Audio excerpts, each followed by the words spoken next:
ભાવનગરમાં એનએસયુઆઈ દ્વારા university gate ખાતે વિરોધ કરાયો હતો। વિરોધ દરમિયાન એનએસયુઆઈ અને એબીવીપીના કાર્યકર્તાઓ એકઠા થઈ ગયા હતા, જે દરમિયાન પોલીસ દ્વારા બંને વિદ્યાર્થી સંગઠનના આગેવાનો અને કાર્યકર્તાઓની અટકાયત કરી હતી।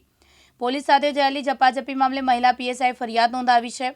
નીલમબાગ પોલીસ મથકના મહિલા પીએસઆઈ દ્વારા એનએસયુઆઈના ઉપપ્રમુખ સહિત 3 સામે ધક્કો મારી પછાડી દેવાય અને ફરજમાં રૂકાવટ કર્યાની ફરિયાદ નોંધાતા ચકચાર મચી છે। પોલીસે ફરિયાદના આધારે આગળની કાર્યવાહી હાથ ધરી છે।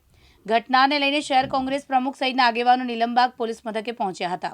ખાસ કરીને આજરોજ એનએસયુઆઈની ટીમ દ્વારા જે શિક્ષણનું ખાનગીકરણને ઓરોમીરા કંપનીના કૌભાંડો વિશે આંદોલન ચાલી રહ્યું હતું, એ આંદોલન એવું જ આંદોલન એબીવીપી પણ કરી રહ્યું હતું। એ આંદોલન દરમિયાન વિદ્યાર્થીઓ ભેગા થઈ ગયા અને વિદ્યાર્થીઓ ભેગા થઈ ગયા એટલે પોલીસે કાર્યકરોની અટકાયત કરી।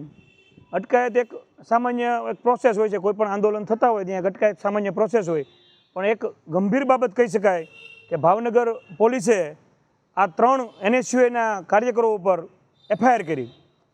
વિદ્યાર્થી નેતાઓની ઉપર આવું કડક પગલું એ સપનામાં વિચાર્યું ન હોય, પણ અમારા માટે આ કડક પગલું નથી, આ એનએસયુઆઈના 3 જે નેતાઓ છે ને એના માટેનો એક એવોર્ડ છે।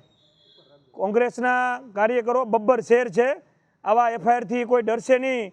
અમને ડરાવવાનો, કાર્યકરોને ડરાવવાનો આ પ્રયત્ન થયો છે, પણ કોંગ્રેસનો કાર્યકર આનાથી ડરશે નહીં, ડબલ તાકાતથી લડશે।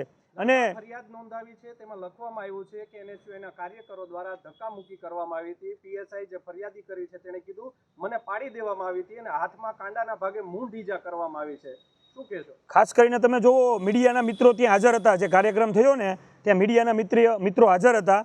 મીડિયાએ તમામ વિડીયો ફૂટેજ મીડિયાના મિત્રોએ લીધા છે, એમાં તમે પણ એમાં જોઈ શકો છો, એવો કોઈ બનાવ જ નથી બનેલો। શું કહેશો લાલભા, પોલીસ દ્વારા એનએસયુઆઈના કાર્યકરોને દબાવવાની કોઈ વાત છે કે? આ દબાવવાની વાતમાં એનએસયુઆઈના કાર્યકરો દબાશે નહીં। આગામી દિવસોમાં આનાથી ડબલ તાકાતથી ઉભરી આવશે એનએસયુઆઈના કાર્યકરો।